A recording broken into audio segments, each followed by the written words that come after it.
नमस्कार दोस्तों, मेरा नाम परमजीत और आपका रीड टुगेदर चैनल पे स्वागत करता हूं। आज हम इस वीडियो में बात करेंगे एक हिंदी के लघु उपन्यास की जो किंडल पे प्रकाशित हुआ है। दोस्तों, मैं आपको बताना चाहता हूं कि पहले मैं किंडल की बुक्स बहुत कम पढ़ता था, सिर्फ एक दो बुक्स ही पढ़ी होंगी इस किताब से पहले। एक अपने पैरों पर एक विपक्ष की आप समीक्षा भी देख सकते हो, तो ये शायद तीसरी या चौथी किताब होगी जो किंडल पे पढ़ी है।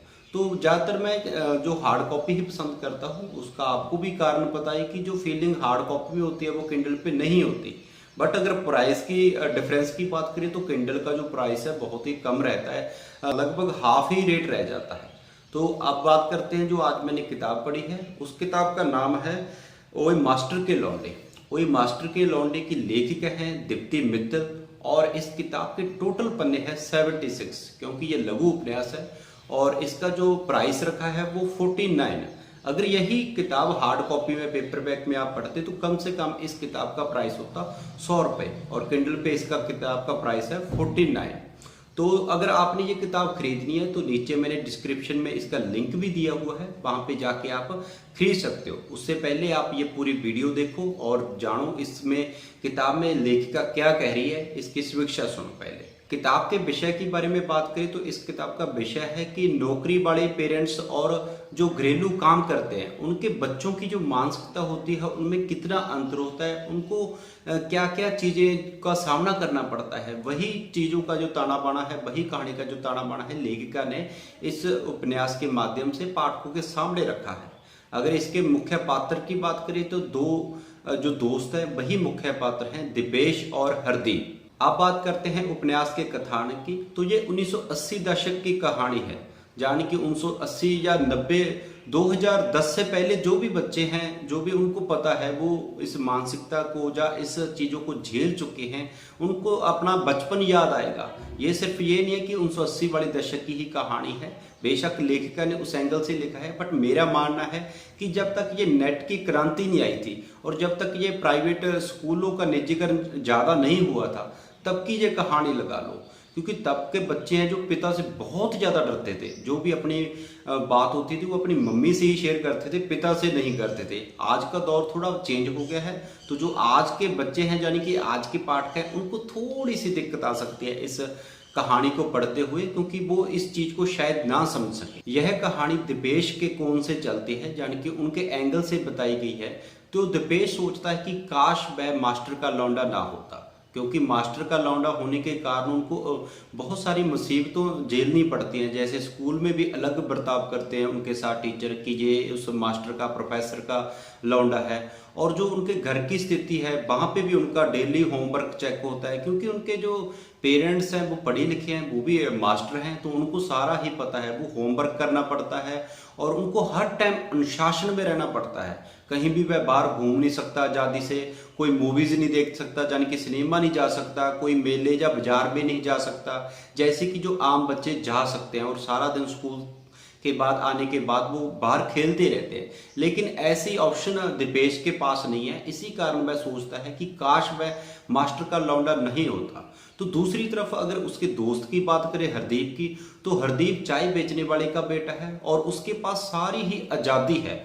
वह जहाँ पे जा सकता है, खेलने जा सकता है, सिनेमा देखने जा सकता है, और उसके पास अनेक बातें होती हैं हीरो को लेकर, हीरोइन को लेकर, क्योंकि वह बहुत सारी पत्रिकाएं भी पढ़ता है ऐसी मूवीज मसाले वाली, और मूवीज देखता है, रंगोली ज़्यादा देखता है। लेकिन दिपेश के पास ऐसी बातें नहीं होती, तो वो हरदीप को देखकर वह जेलसी भी फील करता है, ईर्ष्या फील करता है कि काश वह भी हरदीप के जैसे होता, काश उनका जो पिता है वो भी चाय बेचने वाला होता। कुल मिलाकर बात यह है कि दिपेश सोचता है कि हरदीप आजाद परिंदा है और वह एक गुलाम है।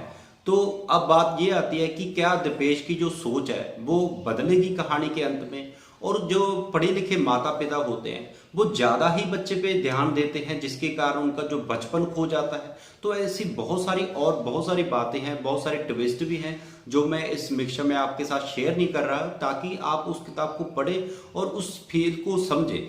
लेखिका ने एक और खास बात पहले ही लिखी है कि ये कोई साहित्य की कोई बड़ी वो नहीं है, 30 मार्क का किताब नहीं है, ये एक सिंपल सी स्टोरी है जैसे कि मैंने अभी आपको बताया है। लेकिन इसमें बहुत कुछ सीखने को मिलेगा कि जो पेरेंट्स हैं वो बच्चों के साथ उनका बचपना खराब कर देते हैं। जबकि वो भी कभी बच्चे थे, उनको उस चीज का तजर्बा भी होता है कि हमें उस जो बचपन है उसमें हमें क्या चाहिए। ये नहीं है कि सारा दिन खेलना या खाना पीना ही होना चाहिए, कुछ गाइडेंस भी होनी चाहिए जो आपको अच्छा नैतिक विकास भी करे, अच्छे आप नागरिक भी बने, बट इसका आप में बैलेंस होना चाहिए। तो कई बार क्या होता है कि बैलेंस खराब हो जाता है, पेरेंट्स ज्यादा ही स्ट्रिक्ट हो जाते हैं। तो मुझे लगता है कि ये किताब बच्चों को भी पढ़नी चाहिए, जो युवा बच्चे हैं यानी कि 16-18 साल के, और जो पेरेंट्स हैं उनको भी ये किताब जरूर पढ़नी चाहिए। तो दोनों एंगल से दोनों की कहानी पता चलेगी। किताब की एक और खासियत है कि ये किताब मुजफ्फरनगर बोली में लिखी गई है, जो ज्यादातर इनके डायलॉग है वो मुजफ्फरनगर बोली में लिखे गए हैं। तो अगर आप उस बोली को समझते हैं या आप में जिज्ञासा है कि मुजफ्फरनगर की बोली कैसी है, वो भी हमें थोड़ी बहुत सीखनी है, उसका जो टच है वो थोड़ा बहुत हमने सीखना है, तो आपके लिए ये किताब कारगर साबित होगी। और अगर आप हिंदी के पाठक हैं तो भी आपको कोई ज़्यादा दिक्कत नहीं होगी, और कभी कभी आपको फील होगा कि इसमें ये मिस्टेक है, बट वो मिस्टेक नहीं होगी, वो उस मुजफ्फरनगर बोली में लेखिका ने हूबहू उसी तरीके से लिखा है। तो ये भी एक इस किताब की खासियत है।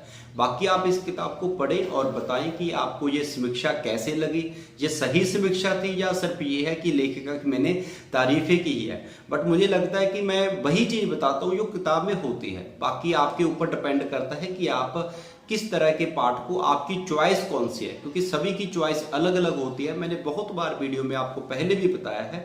तो अगर आपको लगता है कि ये किताब आपकी चॉइस की है या आपको पढ़नी चाहिए, तो नीचे दिए लिंक पे जाकर आप इस किताब को खरीदें और इस किताब का लुत्फ उठाएं। तो मुझे तो ये किताब पसंद आई, क्योंकि देखना को मिला कि दोनों के एंगल से, बच्चे के एंगल से भी, पेरेंट्स के एंगल से भी, तो बहुत कुछ सीखने को मिलता है। बाकी हर एक किताब सिखाती है, अगर आपके पास वैसी नजर है। अगर आप खामियां ढूंढेंगे तो सभी चीजें में खामियां मिल जाती हैं, लेकिन अगर आप अच्छाई ढूंढेंगे, कुछ सकारात्मक ढूंढेंगे, तो हर एक किताब में जरूर आपको बहुत ज्यादा मिल जाता है, जो आपकी जिंदगी में टर्निंग पॉइंट भी हो सकते हैं। कुछ ऐसी किताबें भी आपको मिल जाती हैं। तो थोड़ा बहुत आप नई किताबें भी पढ़ा करो। ये नहीं है कि सिर्फ नामवर लेखकों की किताब पढ़नी है या नामवर जो भी पुस्तक है, जैसे कुछ फेमस किताबें हैं, नाम मैंने अभी किसी का नहीं लेना, तो जो नई भी ट्राई किया करो, क्योंकि नई किताबों में कुछ नया आपको जरूर मिलता है। तो इस वीडियो में दोस्तों इतना ही, मिलते हैं किसी और वीडियो में किसी और किताब की समीक्षा के साथ। आपके एक रिक्वेस्ट है कि अगर आपने चैनल सब्सक्राइब नहीं किया तो इस चैनल को जरूर सब्सक्राइब करें और इसका बेल आइकन भी दबाएं, ताकि आपको जो इसकी कोई भी अपडेट है, कोई वीडियो पोस्ट में करता हूं तो आपको आसानी से उसका नोटिफिकेशन आ जाए। और इस वीडियो का भी आप फीडबैक जरूर देना, कहाँ पे आपको खामियां लगी, कहाँ पे आपको अच्छा लगा, तो ये सब आप जरूर इसका फीडबैक मुझे देना। तो अगर आपने मुझसे कांटेक्ट करना है किसी भी किताब के रिलेटेड या कुछ भी, तो डिस्क्रिप्शन में मेरा फ़ोन नंबर और मेरी मेल भी आपको दी हुई है, तो उस तहत आप मुझसे कांटेक्ट कर सकते हो। तो मिलते हैं किसी और वीडियो में किसी और किताब की समीक्षा के साथ। जिंदगी जिंदाबाद।